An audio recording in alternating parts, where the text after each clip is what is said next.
am part-time at Northeastern University, where I'm at the Dukakis Center for Urban and Metropolitan Policy.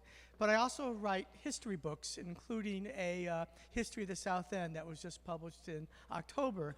And this is where this talk comes from that. It's often easy to get discouraged, and then we all work in our battles to think that, we can't really accomplish anything. So I'm here tonight to show you how a group of regular folks, who turned out to be brilliant, but they were just regular folks, stopped a highway, and hopefully I'll inspire you all to get more work done. So, here we go.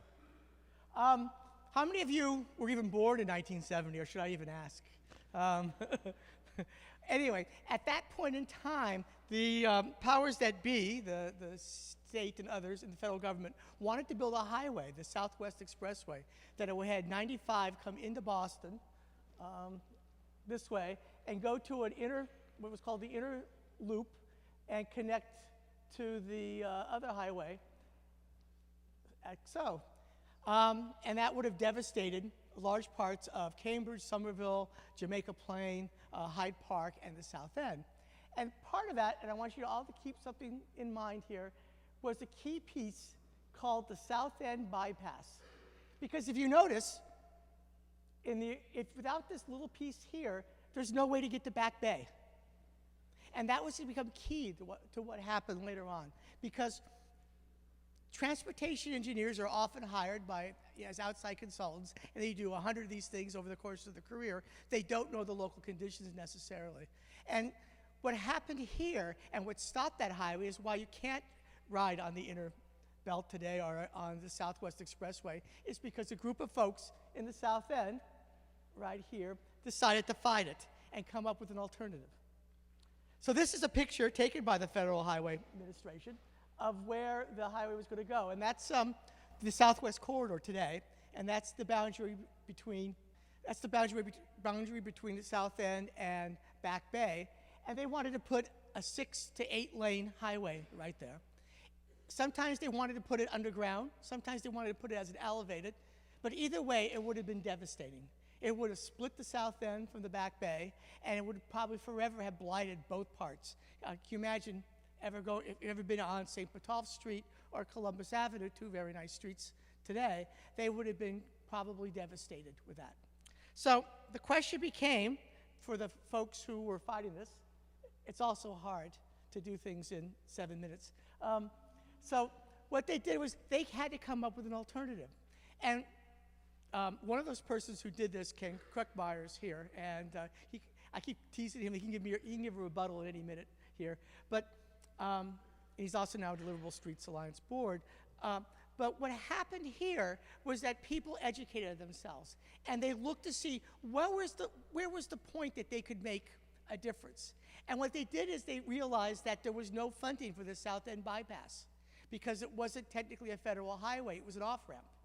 And therefore, technically, the federal government's 90% funding and the state's 10% funding couldn't be used there. And they were actually dependent upon the city to use their money to build this highway. So that gave them an in, because the mayor of Boston at the time, Kevin White, wanted to run for governor. He actually wanted to run for president of the United States, but he figured this next stepping stone after being mayor was to be governor and then president.